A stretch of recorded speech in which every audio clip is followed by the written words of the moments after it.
अस्सलाम वालेकुम जी, क्या हाल चाल हैं। आज हम बनाएंगे ये मज़ेदार से चिकन ब्रेड पॉकेट्स की रेसिपी। तो चलिए चलते हैं, स्टार्ट करते हैं। सबसे पहले आपको एक चाहिए एक ब्रेड का बड़ा बंडल, जो कि आसानी से बाज़ार से मिल जाता है। इस तरह से आपने उसके चारों किनारे काट देने हैं।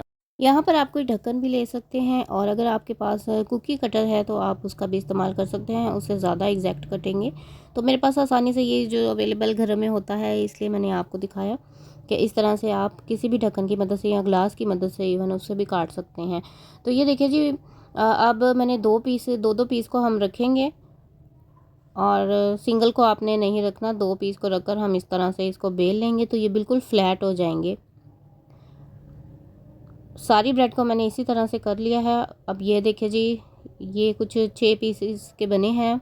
ब्रेड के 12 पीस थे, और इसके साथ ये 6 पीस बने हैं। और इस तरह से अंडे से और ब्रेड क्रम्ब से इसकी कोटिंग कर लेनी है। अंडे में आप चाहे तो आप काली मिर्च का इस्तेमाल कर सकते हैं। यहाँ पर इसको लो से मीडियम फ्लेम वाले ऑयल पे आपने इसको 2 से 3 मिनट के लिए फ्राई करना है एक साइड पे, और दूसरी साइड पे जब तक ये पॉकेट्स बन ना जाएं। तो अब देखेंगे कि एकदम से ये फूलना शुरू हो जाएंगे, तब आपने इसको निकाल लेना है और ठंडा करके आपने इसकी कटिंग करनी है। तो इस तरह से ये देखें, दरमियान से कितनी आसानी से इसकी पॉकेट्स बन चुकी हैं। तो दूसरी तरफ चलते हैं और देखते हैं कि इसमें हमने इसकी फिलिंग क्या करनी है। अच्छा, इसकी एक ख़ास बात ये है कि आप इसमें कुछ भी इसकी फिलिंग बना कर ना इसमें कुछ भी डाल सकते हैं। हाँ, ये आपके ऊपर है।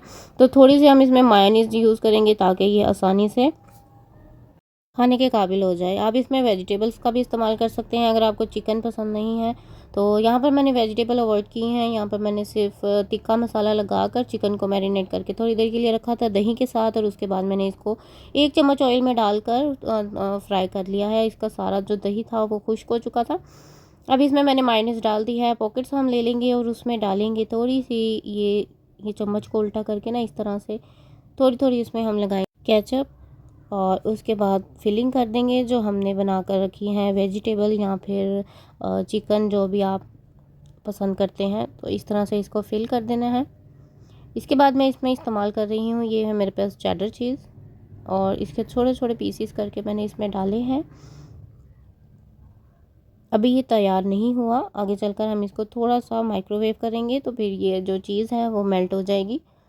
सारी पॉकेट्स हमारी यहाँ पर रेडी हो चुकी हैं। अब हम इसको थोड़ा सा माइक्रोवेव करने लगे हैं। तो ये देखिए जी, कितनी मज़े की लुक आ रही है। और थोड़ी सी आप इसमें मैंने इसमें शिमला मिर्च का इस्तेमाल किया है, थोड़े से चंक्स इसके रखे हैं। तो रमज़ान चल रहे हैं और इफ्तारी में बिल्कुल भी टाइम नहीं होता, तो मैंने इसकी ज़्यादा डेकोरेशन नहीं की। आप इस जिस तरह चाहें डेकोरेट कर सकते हैं। इसमें आप ऑलिव्स लगा सकते हैं, या फिर डिफरेंट कलर की सब्जियां जैसे कि रेड टमाटर होता है वो भी लगा सकते हैं। तो जी, रेसिपी यहाँ पर हमारी ख़त्म हो चुकी है। अगर आपने अभी कहीं नहीं जाना, क्योंकि अभी चैनल को सब्सक्राइब करना बाकी है, तो जल्दी से चैनल को सब्सक्राइब कर दें और बेल आइकन को भी क्लिक कर दें। मैं मिलूँगी आपसे नेक्स्ट वीडियो में, तब तक के लिए अल्लाह हाफिज़।